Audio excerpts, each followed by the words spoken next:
Good morning, Scott here, known as Cantaloupe to some online, and I'm bringing a video to you on a subject that's interesting to me. It might be of interest to you or someone you know. And this is another review of a subject I've seen previously in videos by other people. It's not really a reaction to a video in particular, but I want to talk about the idea.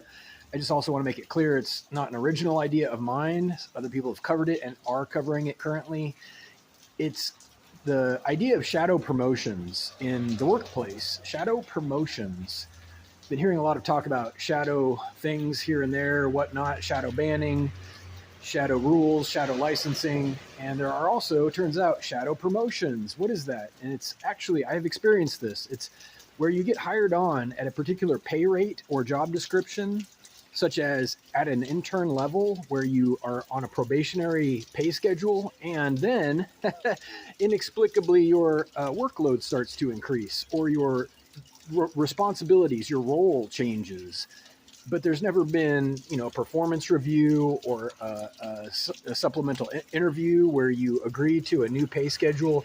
They just conveniently leave that part off, and you start doing the new job. And it turns out technology makes all this very possible. I'm not talking about fearing technology. I'm not saying people should abandon it or reject it. I'm saying that databases and networking and high-speed communication networks make seamless shadow banning, shadow promotions, and whatnot very, very easy to manage nowadays. You have tightly controlled access to information. You have tightly regulated and centralized information on human resources. You have a very tight-knit management crew, usually, who are in the know and in communication about who's doing what. And it's almost an afterthought that people even get raises anymore. You will get exactly what you settle for. If you take a job, pretty much in any big corporation nowadays, you're going to get exactly what you settle for in terms of pay. And, obviously what you're worth up to a limit. You can't just, keep demanding raises, but they will pay you as little as possible, usually.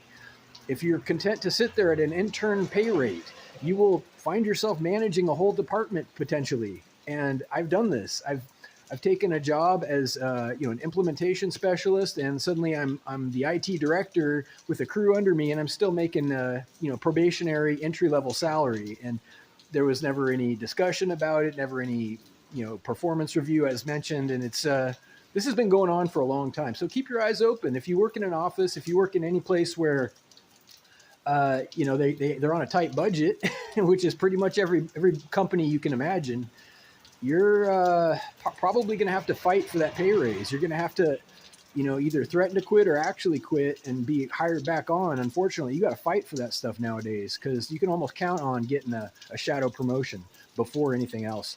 Sometimes they just want to see how you do it. They want to see what you're made of. And it's not right. It's not right. It's not fair. And there's some unscrupulous managers out there, some very unscrupulous managers. Keep your eyes open.